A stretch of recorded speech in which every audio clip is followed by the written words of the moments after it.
Slavery in America first began in the early 17th century, when European settlers in North America turned to African slaves as a less expensive labor source than indentured servants, who were mostly poor Europeans.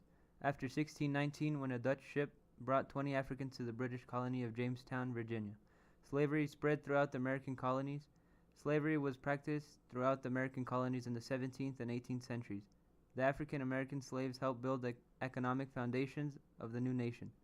The invention of the cotton gin in 1793 solidified the central importance of slavery to the South's economy.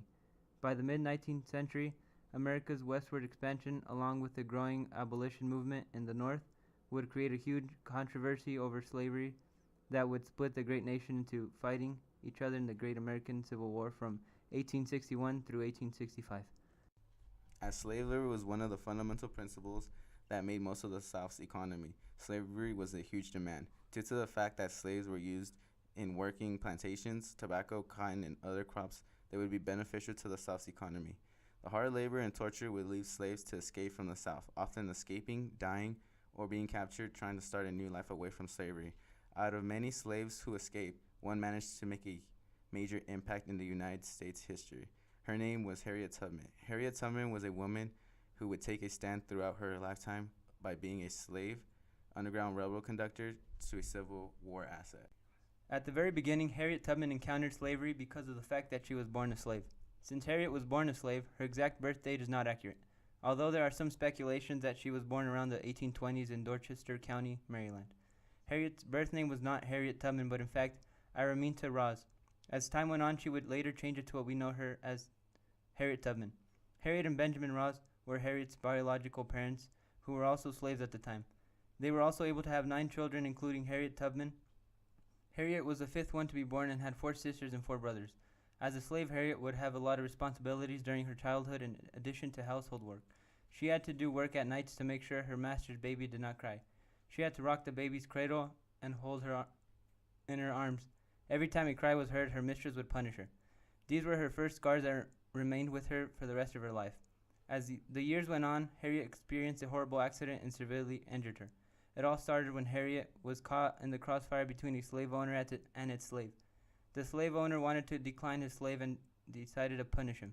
The slave owner picked up a heavy iron weight and threw it at his slave, except that instead of hitting his slave, the victim was Harriet Tubman. This accident almost crushed her skull and left Harriet with a deep scar, which caused her many seizures, severe headaches, and narcoleptic episodes throughout her lifetime. In 1844, Ross married a free black named John Tubman and took his last name. She was also changed her first name, taking her mother's name, Harriet. Harriet Tubman escaped from slavery in 1849, fleeing to Philadelphia. Harriet decided to escape following the illness and death of her owner in 1849. She initially left Maryland with 2 of her brothers, Ben and Henry, on September 17, 1849. A notice published in the Cambridge Democrat offered a $300 reward for the return of Harriet and Henry and Ben. Once they had left, Tubman's brothers had second thoughts and returned to the plantation. Harriet did not want to go back being a slave, but a free one. After knowing that her brothers were safely at home, she set course on her way to freedom to Pennsylvania. Harriet made use of the network known as the Underground Railroad to travel nearly 90 miles to Philadelphia. She crossed into the free state of Pennsylvania with a feeling of relief, and one of Harriet's quotes was, "When I found I had crossed the line, I looked at my hands to see if I was the same person. There was such a glory in everything. The sun came like gold through the trees and over the fields, and I left, and I felt I was in heaven." Another quote she said was, "I had crossed the line, I was free, but there was no one to welcome me to the free land. I was a stranger in a strange land." After getting her freedom from enslavement, Harriet returned to Maryland to save other members of her family, including her parents and some of her brothers and sisters, and others to give them their freedom. After that, Harriet earned the nickname Moses, and she also went back to get her husband, but he wanted to stay with his new wife in Maryland. To get her freedom, Harriet used the help of the Underground Railroad, which was a secret organization developed to aid runaway slaves on their escape to freedom. To be involved with the Underground Railroad was dangerous and illegal. For the safety of the conductors or members and runaway slaves, they would use secret codes. The term Underground Railroad referred to the entire system, which consisted of many routes called lines. The free individuals who helped runaway slaves travel toward freedom were called conductors, and the fugitive slaves were referred to as cargo. Some of the conductors were white abolitionists, enslaved and free African Americans and other activists to help slaves get their freedom. Its supporters used the railroad code to communicate in secret language. Also, slaves used songs called spirituals to communicate with each other. The safe houses, used as hiding places along the lines of the Underground Railroad, were called stations. A lit lantern hung outside would identify these stations. Conductors helped runaway slaves by providing them with a safe passage to and from the stations. They did this under the cover of darkness with slave catchers hot on their heels. Many times these stations would be located within their own homes and businesses. Around the time Harriet became a member of the Underground Railroad, the 1850 Fugitive Act was passed. The Fugitive Act allowed the capture and return of fugitive slaves to their rightful owners within the territories of the United States, and was one of the 5 acts that included the Compromise of 1850. The act made escaping slaves move into Canada instead of North America. Harriet would travel at night when rescuing slaves and use safe houses. If a slave wanted to go back because he or she would not resist the journey, Harriet would threaten them with a gun if they decided to go back. Harriet never lost a slave or allowed one to turn back. The 2 things that sustained her were a pistol and her faith by God. By 1856, Harriet's capture reward has been brought up to $40,000 from the South, but Harriet was never captured. Harriet is believed to have conducted approximately 300 people to freedom in the North Canadian Territory over a period of 15 years. Throughout her time in the Underground Railroad, Harriet encountered Frederick Douglass. Frederick Douglass was a prominent American abolitionist, author, and orator, and also wrote a letter to Harriet Tubman.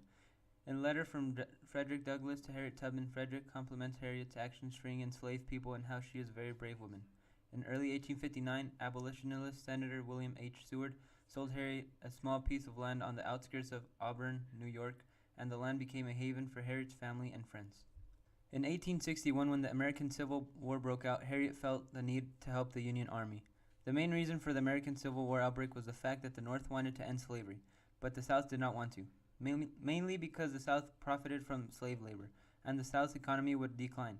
So the nation broke into 2 sides, the Union Army, known as the North, which fought to end slavery, and the Confederate Army, known as the South, which fought to keep slavery. Harriet's experience leading slaves along the Underground Railroad was especially helped because she knew the South land very well. Harriet was the first woman to lead an armed expedition in the war, and she guided the Combat River Raid under the command of Colonel James Montgomery. The raid consisted of 300 free African soldiers on 3 gunboats to disrupt Southern supply line by destroying bridges and railroads. The mission also liberated more than 700 enslaved Africans in South Carolina.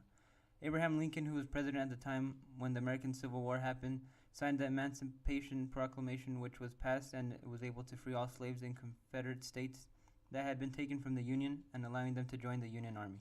The proclamation was a military measure designed to weaken the Confederate Army to raise morale in the Union so that the war could be won. Abraham Lincoln hoped these freed slaves would abandon the plantations they worked on, which would further weaken the Southern economy, and join the Union Army. After the American Civil War ended, the Union Army winning, Harriet Tubman did not like at first Abraham Lincoln. In an interview with a writer named Rosebelly Bolt in 1886, it was learned that Harriet did not like Abraham Lincoln. It is told that Harriet changed her mind about Abraham Lincoln when a friend by the name of Sojourner Truth told Harriet that Lincoln was our friend, and that thanks to him the Emancipation Proclamation was signed. For the rest of her life, Harriet regretted not meeting Lincoln and thanking him for ending slavery. As the years passed, Harriet Tubman died of pneumonia at the age of approximately 93 years old. On March 10, 1913, when Harriet died, she was buried with military honors at Fort Hill Cemetery in Auburn. The city commemorated her life with a plaque on the courthouse.